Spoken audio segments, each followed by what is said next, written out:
Ernest Vodopivec se je kot direktor Ljudske univerze Ormož odločil, da z različnimi oblikami vseživljenjskega učenja in sodobnimi metodami izobraževanja odraslih prispeva k dvigu izobrazbene ravni občanov. Ljudsko univerzo je vključil v projekt Ponudimo odraslim kakovostno izobraževanje. Znanje je moč, pravimo ljudje, in to drži. Znanjem, ki ga imamo, v bistvu stopamo v odnose nadrejenosti, podrejenosti. To v bistvu zadeva vse ljudi.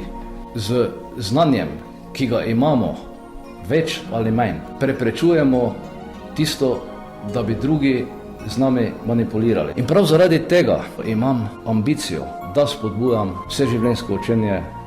Po statističnih podatkih, ki obstajajo za ormoško občino, je zelo malo prebivalstva, ki se ukvarja z internetom in računalništvo.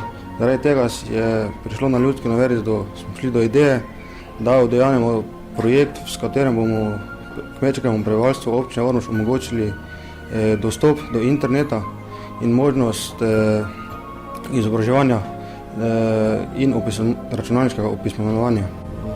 V občini Ormož je 8 e-točk. Odprte so glede na potrebe lokalnega prebivalstva, večinoma v večernem času, povprečju nekje od 10 do 20 ur tedensko. Možnost uporabe na teh e-točkah je uporaba interneta, elektronske pošte. Imamo tudi aplikacijo, na kateri lahko prebivalci ponujajo svoje izdelke, ponujajo svoje prostovoljno delo, pri tem pa jim pomagajo naši prostovoljci.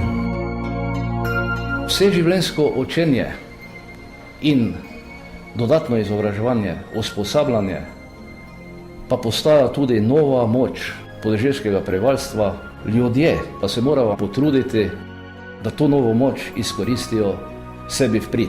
Naš zavod in lokalna skupnost pa morata omogočiti odraslim, da se usposabljajo, dodatno izobražujejo in omogočiti jim vseživljenjsko učenje po dostopni ceni.